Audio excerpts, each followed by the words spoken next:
Hi everyone, I am Simran Lamba. हम कर रहे थे origins of agriculture, animal domestication, craft production to urbanization, case of Harappan civilization. इसके अंदर हमने ये सारे टॉपिक्स कंप्लीट कर लिए टिल कॉन्सिक्वेंसेस ऑफ एग्रीकल्चर।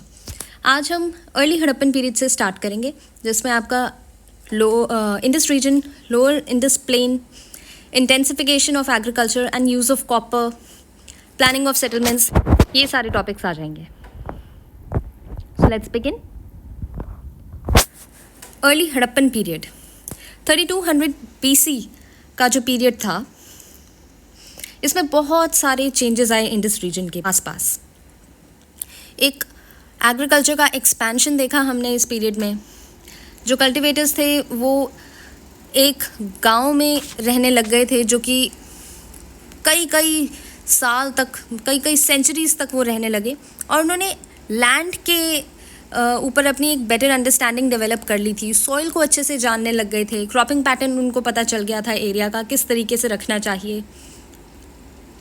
कुछ एरियाज जहाँ पे वेदर और सॉइल एक सिमिलर तरीके का था, वो एक तरीके की क्रॉप प्रोड्यूस भी कर सकते थे। ये जो विलेजेस थे, ये एक दूसरे के साथ कम्युनिकेशन में या इन टच में ट्रेड और इंटरमैरिज के थ्रू रहा करते थे। इंटरैक्शन के हमारे पास रेगुलर इंटरैक्शन के कुछ एविडेंसेस भी हैं। विलेज टू विलेज आपस में बातचीत किस तरीके से होती थी, हमारे पास एविडेंसेस हैं। पॉटरी भी शेयर करते थे ये लोग, इन द सेंस कि एक टाइप की पॉटरी हमें दूसरे रीजन्स में भी मिलती है। बहुत सारे बड़े एरियाज़ के ऊपर शेयर्ड पॉटरी के ट्रेडिशंस के एविडेंस हमें मिलते हैं। इसीलिए यही सारे रीजंस हैं कि कुछ स्कॉलर्स बोलते हैं कि रीजनल ट्रेडिशन का एक इमर्जेंस का पीरियड आ चुका था। विलेज कम्युनिटीज़ जो थी बलूचिस्तान के साउथ में और क्वेटा वैली में, वहाँ पर एक similar kind of painted pottery मिलती है। उसके ऊपर नेचुरलिस्टिक डेकोरेशंस थी। हम्प्ड बुल बना हुआ था, पीपल लीफ मोटिव्स बने हुए थे। फिर आपका अफ़गानिस्तान में मुंडेगाक का रीजन, क्वेटा वैली में दमसदात का रीजन, राना गुंडई वाला रीजन, ये सारे रीजन्स के अंदर एक टेराकोटा फिगरिंग की सिमिलर टाइप्स मिलती हैं। अंजीरा, टोगाऊ, निंदोवाड़ी, बालाकोट, ये सारे रीजन सेंट्रल और सदर्न बलूचिस्तान के हैं। और यहाँ पे हमें पता चलता है कि इन सारे रीजन्स के पर्शियन गल्फ के साथ ट्रेड लिंक्स थे। बलूचिस्तान में जो सेटलमेंट्स के नंबर थे वो बहुत ज़्यादा बढ़ चुके थे। एक बार हम क्रोनोलॉजिकल स्पैन देख लेते हैं, प्री हड़प्पन से लेके हड़प्पन सेटलमेंट तक का। अर्लीस्ट ऑक्यूपेशन जो थी उसको हम रवि कल्चर बोलते हैं। कल्चर होता है एक ऐसा टाइम पीरियड जहाँ पे एक टाइप की चीज़ प्रेवलेंट हो। फॉर एग्जांपल अगर हम पॉटरी की बात करते हैं तो पेंटेड ग्रेवे कल्चर, या फिर red and black culture, northern black polished where, ये सारे जो पॉटरीज़ हैं जहाँ पे प्रिडोमिनेंस होती है एक तरीके की मटेरियल यूजेज की, उसको आप कल्चर बोल देते हैं। तो अर्लीस्ट ऑक्यूपेशन रवि कल्चर है। 3300 से 2800 BC तक हमें मिला। अर्ली हड़प्पन पीरियड आपका कोट डिजियन कल्चर से जाना जाता है। 2800 से 2600 BC। मैच्योर हड़प्पन में 3 फेजेस आ जाते हैं। Earliest, early and mature. यहाँ पे आपका पीरियड आएगा 2600 से 1900 BC तक का। और मैच्योर हड़प्पन से लेकर लेट हड़प्पन तक का जो ट्रांजिशन है, किस तरीके से हम लेट हड़प्पन में ट्रांजिशन कर गए हैं, वो 1900 से 1800 BC के ऑनवर्ड्स होता है। इस पीरियड के बीच में होता है। लेट हड़प्पन पीरियड आपका 1800 BC ऑनवर्ड्स शुरू हो जाएगा। तो ये बहुत इंपॉर्टेंट आपका टेबल है, इसे हमें एज इट इज़ याद करना है। और अगर आप ये कल्चर्स भी साथ में याद कर लोगे तो फिर आपके मार्क्स बेटर मिल सकते हैं। जब भी आपको स्पैन के बारे में पूछा जाएगा, क्रोनोलॉजी के बारे में पूछा जाएगा, तो ये साथ में ब्रैकेट में इसी तरीके से अगर लिखोगे तो you will get better marks. Next हमारा टॉपिक है इंडस रीजन। इंडस रीजन जो है, इसके अंदर हमने पीडमोंट जोन की डेवलपमेंट्स के बारे में पढ़ना है। Lower Indus plain, then intensification of agriculture and use of copper, planning of settlements. सबसे पहले ड्रामेटिक चेंजेस हमारे इंडस प्लेन में आने शुरू होते हैं। बहुत टाइम के बाद इंडस एरिया में एक फोकल पॉइंट, इंडस एरिया एक फोकल पॉइंट की तरह डेवलप होता है जहाँ पर फ्यूचर डेवलपमेंट्स आने लग जाती हैं। वो ऐसा रीजन जहाँ पे आपकी ग्रोथ का बहुत स्कोप होता है और फ्यूचर में जाके वो रीजन डेवलप होगा। तो इंडस एरिया जो है वो एक ऐसा रीजन बन जाता है। जैसे आज की डेट में हमारे बड़े बड़े इंडस्ट्रियल एरियाज़ हैं या फिर मेट्रोपॉलिटन एरियाज़ हैं, तो उनको आप focal point of future developments बोल सकते हो। तो उस ज़माने में इंडस रीजन एक ऐसा ही फोकल पॉइंट था। सबसे पहले हम पढ़ते हैं कि ये जो पीडमोंट जोन था, यहाँ पे डेवलपमेंट्स कैसे होती हैं। अब इंडस रीजन है, वहाँ पे इंडस नदी बहती है, उसके आसपास पहाड़ थे। पहाड़ और प्लेन्स तक का जो ट्रांजिशन होता है उसको पीडमोंट जोन बोलते हैं। हमने ये भी पढ़ा था पिछले लेक्चर में। मेहरगढ़ का जो पीडमोंट रीजन है उसके अंदर बहुत सी डेवलपमेंट्स आ रही थी 3rd मिलेनियम बीसी में। रहमनढेरी जो गोमल पास के पास एक सेटलमेंट है, वहाँ पे हमें पता चलता है कि मतलब एक एविडेंस मिलता है कि एक ऑब्लॉन्ग सेटलमेंट थी जो कि प्लान्ड नेचर की थी। उधर से हमें कई सेमी प्रेशियस स्टोन्स के भी एविडेंस मिलते हैं। मेहरगढ़ के बारे में हमने पढ़ा, मेहरगढ़ में रहमनढेरी के बारे में पढ़ा, गोमल पास की प्रॉक्सिमिटी में है। बन्नू एरिया एक ऐसा रीजन था, उधर एक सेटलमेंट थी जिसका नाम था तरकाई किला। यहाँ पे भी हमें बहुत से वैरायटी के ग्रेन्स के एविडेंस मिलते हैं। Wheat, barley, lentil, peas, sesamum, linseed, ये सारी, इनके साथ साथ कुछ डोमेस्टिकेटेड शीप, गोट, कैटल की बोन्स भी मिलती हैं। इन सब से ये पता चलता है कि फूड प्रोडक्शन जो था हड़प्पन्स का एक फाउंडेशनल लेवल होता है वो सेट हो चुका था। फाउंडेशन हर एक सिटी की फूड प्रोडक्शन ही होती है। अगर फूड इनफ क्वांटिटी में या फिर सरप्लस में नहीं होगा तो एक सिटी डेवलप नहीं हो सकती है। सिटी हमेशा एक विलेज पे डिपेंड करती है जहाँ पे फूड की प्रोडक्शन होती है। जैसे आज की डेट में होता है, आज भी जितनी भी सिटीज़ आती हैं वहाँ पर एग्रीकल्चर नहीं परफॉर्म होता है, उसकी पेरिफेरी में विलेज एरियाज़ में एग्रीकल्चर होता है, फार्मिंग होती है, उनके ऊपर एक सिटी डिपेंड करती है। तो मेहरगढ़ और पीडमोंट जोन में एक फूड प्रोडक्शन का बेस सेट हो चुका था हड़प्पन्स के लिए। फिर एक सेटलमेंट है लिवान। यहाँ की जो सेटलमेंट्स हैं, यहाँ की जो इन्हेबिटेंट्स हैं, वो स्टोन टूल्स की प्रोडक्शन में स्पेशलाइज्ड थे। ऐसा वर्ल्ड जहाँ पर कॉपर सिर्फ इंट्रोड्यूस ही हुआ था। अभी तक कॉपर जो था उसका वाइड स्प्रेड यूजेज नहीं था। लोग स्टोन टूल्स के ऊपर ही डिपेंड करते थे। ज़्यादातर एक्टिविटीज़ उनके स्टोन टूल्स के थ्रू ही हुआ करती थी। कुछ ऐसे भी एरियाज़ थे जहाँ पे स्टोन क्वेरीज भी मिलती हैं, आपको खदानें मिलती हैं, आपको माइनिंग के लिए माइनिंग के साइट्स मिलते हैं। ऐसे एरियाज़ में लोग रिसोर्स की एक्सप्लॉयटेशन करते थे, लोकल कम्युनिटी के यूज़ के लिए भी और एक्सचेंज के लिए भी, ताकि वो मर्चेंडाइज के तौर पर दूसरी फार ऑफ प्लेसेस में वो ट्रेड कर पाएँ। यहाँ पे इमेज दी हुई है चर्ट ब्लेड्स की, एनकोर की। तो इस टाइम पे भी स्टोन टूल्स यूज़ होते थे। फिर हम बात करेंगे लोअर इंडस प्लेन की। लोअर इंडस प्लेन में एक सेटलमेंट है अमरी। अमरी का एक बहुत ही डिस्टिंक्ट ट्रेडिशन इमर्ज होके आता है। यहाँ पे लोग स्टोन और ब्रिक के घर बनाते थे। हम्प्ड इंडियन बुल अपने पॉट्स के ऊपर बनाते थे। मोटिव्स बोलते हैं इनको, जो पॉट के ऊपर चीज़ें बनी होती है ना, छोटी छोटी ड्राइंग्स, उनको मोटिव्स बोलते हैं। इनका ये जो ट्रेडिशन है ये हड़प्पन फेज़ में, इनफैक्ट मेच्योर हड़प्पन फेज़ में कंटिन्यू होता गया।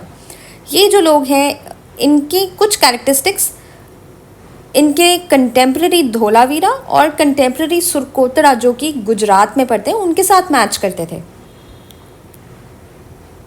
मोहेंजोदारो की बिल्कुल ऑपोजिट लेफ्ट इंडस के लेफ्ट बैंक में एक सेटलमेंट थी कोडडीजी।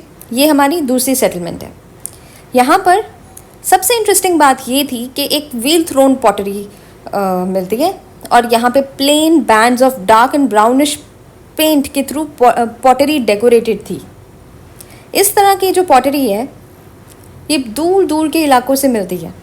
मतलब कोडडीजी के पास नहीं थी ये इलाके, जैसे कालीबंगन नॉर्थ राजस्थान में, बलूचिस्तान में मेहरगढ़, इंडस नदी के पूरे स्ट्रेच में जहाँ पे प्री हड़प्पन विलेजेस मिलते हैं वहाँ पर इस टाइप की पॉटरी आपको मिल जाएगी। अब ये जो पॉटरी ट्रेडिशन का जो शेयर्ड कल्चर है, ये रिलेटेड इस बात से है कि बहुत बड़ा कम्युनिकेशन नेटवर्क था एग्रीकल्चरल कम्युनिटीज़ के बीच में। ये ऐसे ही थोड़ी शेयर हो गई थी, एक नेटवर्क था कम्युनिकेशन का।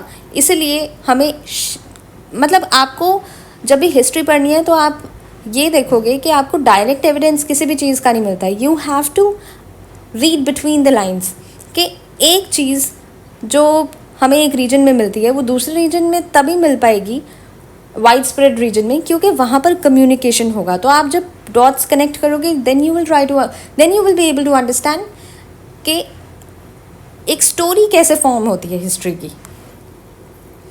यहाँ पे है आपकी पेंटेड पॉटरी हड़प्पा की। एंड हमारा अगला टॉपिक है intensification of agriculture and use of copper. लेकिन उससे पहले हम एक बार रिवाइज कर लेंगे लोअर इंडस प्लेन के कौन कौन सी साइट्स पढ़ी। सबसे पहले हमने अमरी पढ़ा। अमरी में हमने पढ़ा कि स्टोन एंड ब्रिक के हाउसेस बनाते थे लोग, हम्प्ड बुल पॉट्स के ऊपर बनाते थे। दूसरा हमने पढ़ा था मोहनजोदारो के ऑपोजिट एक सेटलमेंट है कोटडीजी। अमरी जो थी वो धोलावीरा और सुरकोटरा से उसकी सिमिलैरिटीज़ थी। जो कोटडीजी है उसकी सिमिलैरिटीज़ आपको कालीबंगन मेहरगढ़ से मिलेगी और उस टाइप की pottery through out Indus river की वैली के स्ट्रेच पे मिल जाएगी। Now next topic is intensification of agriculture and use of copper. 3300 से 2600 BC तक एग्रीकल्चर सोसाइटी का जो सबसिस्टेंस बेस था वो रेडी हो चुका था। सबसिस्टेंस बेस मतलब कि अब फूड प्रोडक्शन में हम माहिर हैं और हम सस्टेन कर सकते हैं अपने आप को और अपनी फ्यूचर जनरेशन को। मतलब हमारे पास सरप्लस आ गया था। Domestication of plants and animals की वजह से हमारे पास इनफ या फिर प्लेंटी फूड था। ये जो बेस बनता है फूड प्रोडक्शन वाला, इसकी वजह से अब लोगों की इकोनॉमिक लाइफ ड्राइव होती है और मॉडर्न टाइम्स में लोगों आगे आगे जाके सिविलाइजेशंस भी डेवलप होंगी। अब कौन कौन से क्रॉप्स कल्टिवेट होते थे? Wheat, barley, linseed, peas, lentils, sesamum, dates, grapes. और कुछ जो जानवर डोमेस्टिकेटेड थे उनमें से आ जाएगा आपका sheep, goat, humped cattle, buffalo. Now Kalibangan जो कि राजस्थान में है, वहाँ से हमें एक प्लॉट फील्ड का एविडेंस मिलता है। कैसे? क्रॉस फरोज वहाँ पे मिलते हैं फील्ड के ऊपर, जिससे हमें ये पता चलता है कि कम से कम 2 तरह की क्रॉप एक ही फील्ड पर उगाई जाती थी। ये किस चीज़ का प्रूफ है? ये प्रूफ है इंटेंसिव कल्टिवेशन का। और ये इंटेंसिव कल्टिवेशन ही रीज़न है कि घग्गर हाकरा बेसिन जो था वो बहुत डेंसली पॉपुलेटेड एरिया था।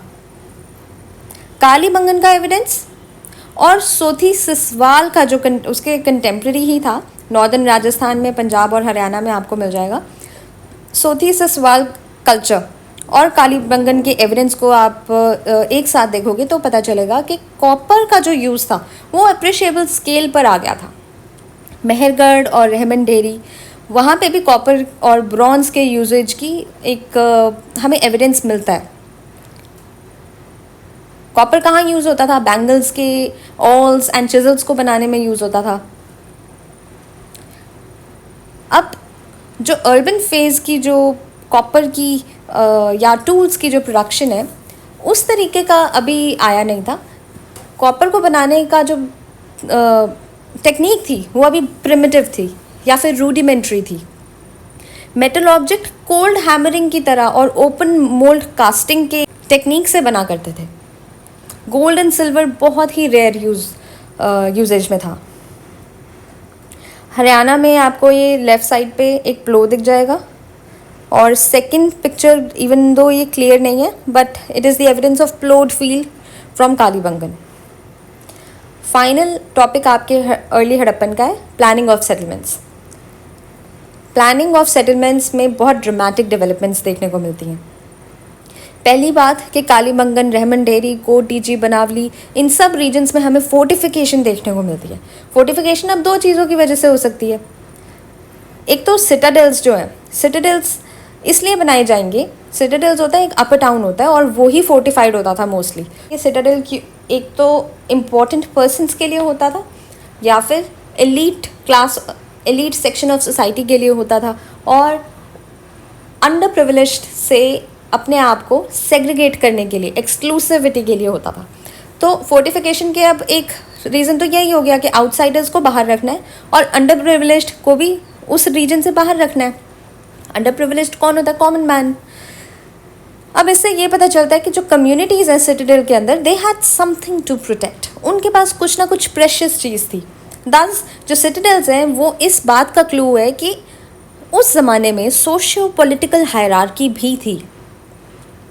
इसका मतलब कि पावरफुल लोग कुछ एक्टिविटीज़ को कंट्रोल करते थे उस फोर्टिफाइड एरिया के अंदर, जिस तरीके से आज करती है। आज पावर में कौन कौन से ऐसी एंटिटीज़ हैं? स्टेट है, बड़े बिजनेसमैन हैं, ब्यूरोक्रेसी है।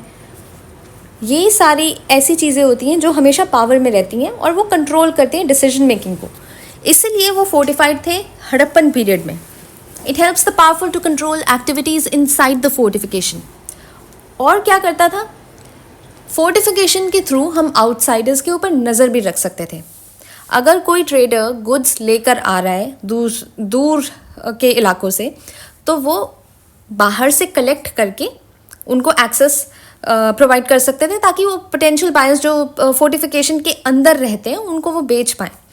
अगर नज़र नहीं रखेंगे तो हमें पता नहीं चलेगा कि हमें कोई सामान बेचने आ रहा है या लूटने आ रहा है।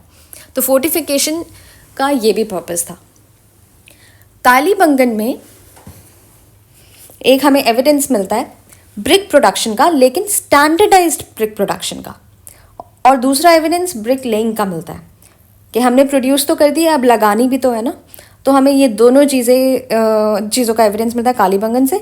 लेकिन standardized norm of brick production ये बहुत इंपॉर्टेंट है, क्योंकि स्टैंडर्डाइज्ड कोई चीज़ तभी होगी जब एक फॉर्म ऑफ एडमिनिस्ट्रेशन या डिसीजन मेकिंग होगी सोसाइटी में। स्टैंडर्ड्स तो तभी डिसाइड होते हैं जब कोई कंट्रोलिंग एंटिटी सबको डिक्टेट करती है या एक डिसीजन लेके डिक्लेयर करती है कि हमें इस स्टैंडर्ड पे काम करना है। अब एक एविडेंस हमारे पास बुलॉक कार्ट्स का है, और ये जो बुलॉक कार्ट्स थे ये टॉयज़ की फॉर्म में हमें मिले। तो इससे पता चलता है कि ट्रांसपोर्ट की भी टेक्नोलॉजी आ चुकी थी। मेहरगढ़ और रहमन डेरी से हमें सील्स मिलती हैं। सील्स का यूजेज मर्चेंडाइज के सीलिंग में होता था और इंटरपर्सनल ट्रेड के लिए होता था। लेकिन बहुत सारे वेस्ट एशिया के जो लोग थे अर्ली हड़प्पन पीरियड में, they are known to have used seals, ताकि वो घरों के दरवाज़ों को सील कर पाएँ। So we are not very sure कि क्या ये मर्चेंडाइज के ऊपर ठप्पा लगाने के लिए होता था या फिर घरों के दरवाज़ों को सिक्योर करने के लिए, लॉक की फॉर्म में यूज़ करने के लिए होता था। थर्ड मिलेनियम की बिगनिंग में जो इंडस रीजन है उसमें बहुत सारे चेंजेस आए एग्रीकल्चर की फील्ड में, ट्रांसपोर्टेशन में, मेटलर्जी में, टाउन प्लानिंग में। तो ये जो चेंजेस हैं इनके थ्रू ही पता चलता है कि किस तरीके से सिटीज़ इमर्ज होके आती हैं। अब जब हम इमर्जेंस ऑफ सिटीज़ पढ़ेंगे तो हम पढ़ेंगे कि पॉपुलेशन कैसे इंक्रीज़ करती है, पॉपुलेशन कैसे शिफ्ट करती है, माइग्रेशन होती है कि नहीं, वॉर लाइक कंडीशंस के बारे में पढ़ेंगे, सेटलमेंट्स के साइज़ कैसे बढ़ते हैं वो पढ़ेंगे, एंड देन फाइनली हम हड़प्पन सिविलाइजेशन की लोकेशन, टाउन प्लानिंग के बारे में पढ़ेंगे। Till then that's it, thank you.